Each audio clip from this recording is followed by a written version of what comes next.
Cubs hammered by the Mets. Shōta Imanaga rocked.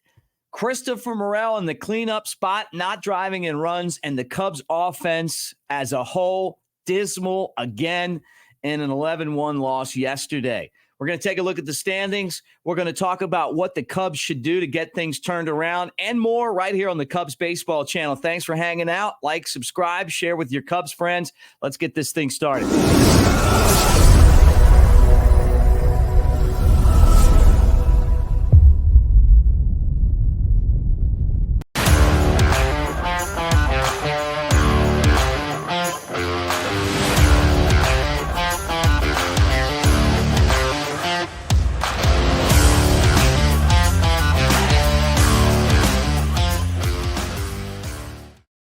What do you say, everybody? Welcome to the Cubs Baseball channel. I'm your buddy. I'm your friend, Mick Gillespie, hanging out with you here at Broadcaster Mick on the socials as we take a look at the Cubs in this game today against the Mets. Yesterday, as you know, Cubs hammered by the Mets 11-1.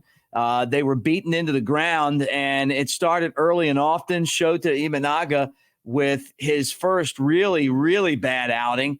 And for a guy that has been maybe the best pitcher in the National League, a guy that you could possibly see starting for the NL in the All-Star game, wasn't much of an All-Star outing. Gave up 3 runs in the first inning and never looked back, right? 10 total, all earned for Shōta Imanaga. So a rare bad game for him, and it seemed to follow suit after that. But when your starter is beaten up that much, it's hard to win any game in baseball. The Cubs looked good in those City Connect jerseys. I saw where the Athletic had those ranked towards the bottom of the City Connect, uniforms for all the major league teams. I totally disagree. I think that they're really cool, and I think they're amongst the best in the league, but not according to the Athletic, right? Well, they looked terrible yesterday as they were getting their butts kicked around the yard, and there's so many different problems with this Cubs team. First off, you're not going to win a game where your starter gives up 11 runs very often. I mean, hardly ever. And that was the case. The Mets are really confident right now. They've, kind of found a little niche. JD Martinez was a guy that floated out there as a free agent for a long time. And we talked about maybe the possibility of the Cubs signing him, but it was the Mets. The Cubs didn't want to put the money out. And if the Mets are going to wheel and deal at the deadline, Martinez could be a guy that really nets them a lot of players and maybe some top prospects in return. But the Mets still feel like they have a chance. We're going to look at the National League standings and the wild card race here in just a second. But where could the Cubs improve? One of the biggest issues with this team right now is that Christopher Morel's hitting in the cleanup spot, and he's not cleaning anything up. He's got 6 runs batted in for the entire month of June. He seems to be an offer pretty much every at-bat. Is he hurt? His season seemed to turn around when he got hit, where he fouled that ball off of his foot against the Braves. So who knows? But he just hasn't been very productive, but he has been cemented into the 4-hole, and I'm sure Craig Counsell and the Cubs are hoping that maybe eventually he'll be able to do something to contribute to this team. Maybe the light switch will come back on. Maybe if he's ailing, he'll get healthy. But whatever it is, it's not working. And you look down this lineup, and there's a lot of guys that aren't very productive right now, but Morel's your cleanup guy, and when you're struggling to score runs, you want your guy in that spot to be able to drive in the runs. The Cubs have gotten men on base, and it feels like Ian Happ will have these big games, and that's really the only way that the Cubs have been able to win, when Ian Happ has those big games. A lot of other players that you need to have some big games from, including Morel, haven't been able to produce. And I think it's been frustrating. He's kind of starting to become the Ian Happ batting third in the lineup last year, this year. Morel not cleaning up anything. The offense has been dismal at times. I call them a dead fish. They won a couple of games against the Giants, but you look at that Giants lineup, and it's just not very good. And now they're taking on the Mets, and they get blistered at home on Friday. And we're getting closer and closer to the trade deadline.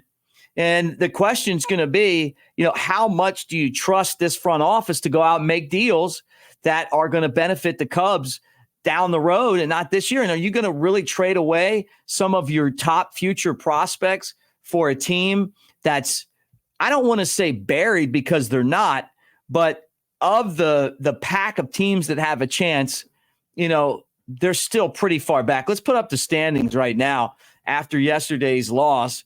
And there the Cubs are at the bottom of the NL Central. Now, they're 8.5 games back of Milwaukee. That continues to be steady Eddie in the division.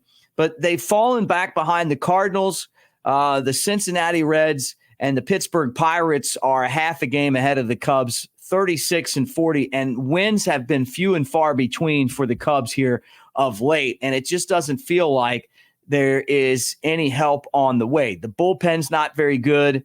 They're not scoring many runs.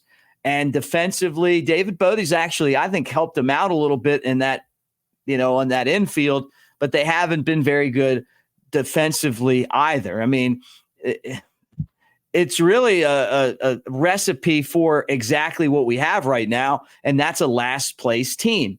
But I think the expectations are still there that Cubs fans and the front office probably thinks, hey, we need to make the playoffs and we still have a chance. And they do have a chance. And when you look at the standings in the wild card race, there it is. The Braves are really the only team that feels like they're a lock for the wild card.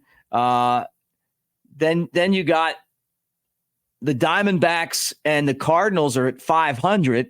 And then everybody else is really within, 2 games, and there the Cubs are. But look at all the teams the Cubs are behind: the Padres, the Mets, the Nationals, the Reds, the Pirates, and they're tied with the Giants right now.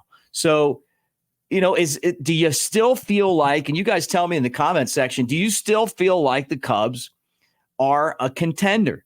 And at what point do you look at this and say, you know what, there's a lot of teams that they're going to have to jump to get into the playoffs? And how comfortable are you with the front office going out and making more trades? Last year, they traded 2 really good prospects, including DJ Hurst, who we were told that, well, you know what, these are marginal prospects. And I remember saying, and I think I said it on here, DJ Hurst, just because the MLB pipeline has him as whatever prospect does not mean that he's marginal. It just means that that's what they think.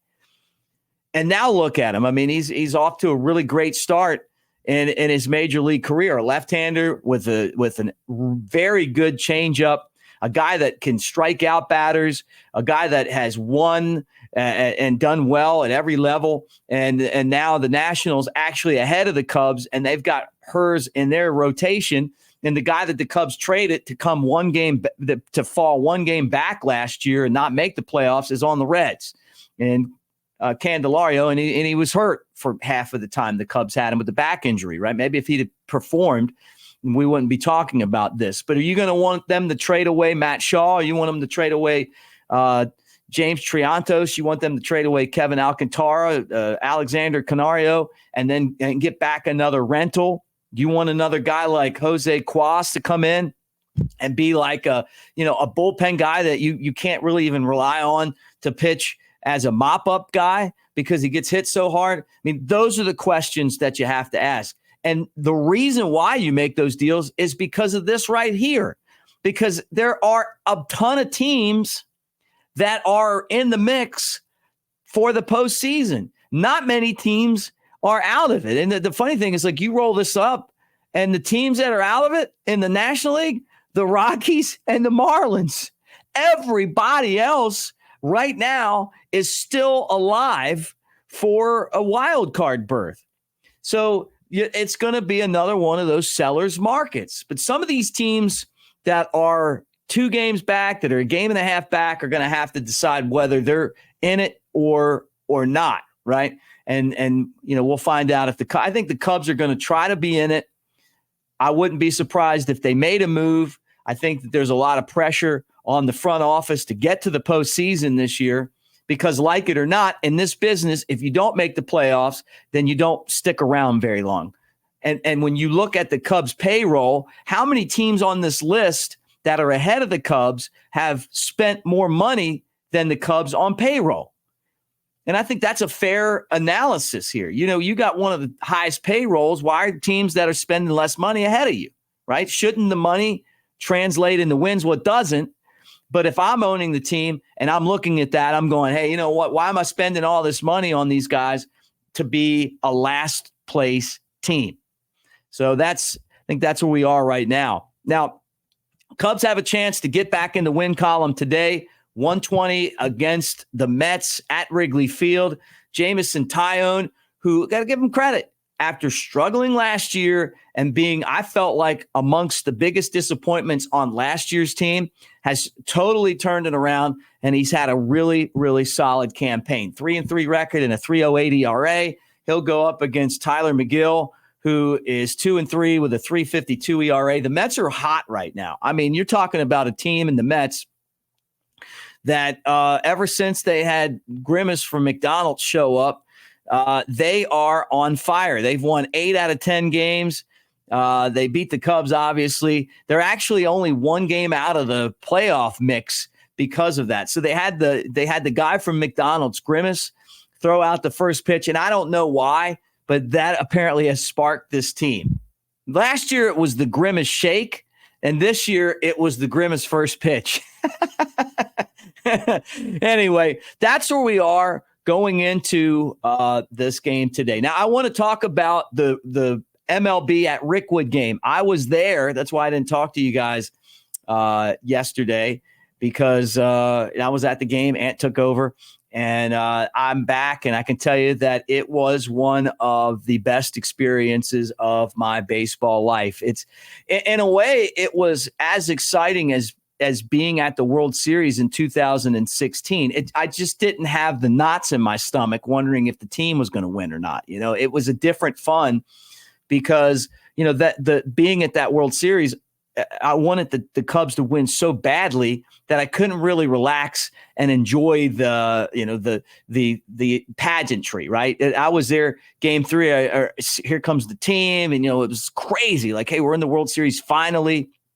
My first World Series game, and I'm there, but I'm so nervous about the outcome of the game and then worried about, what was going to happen in the series.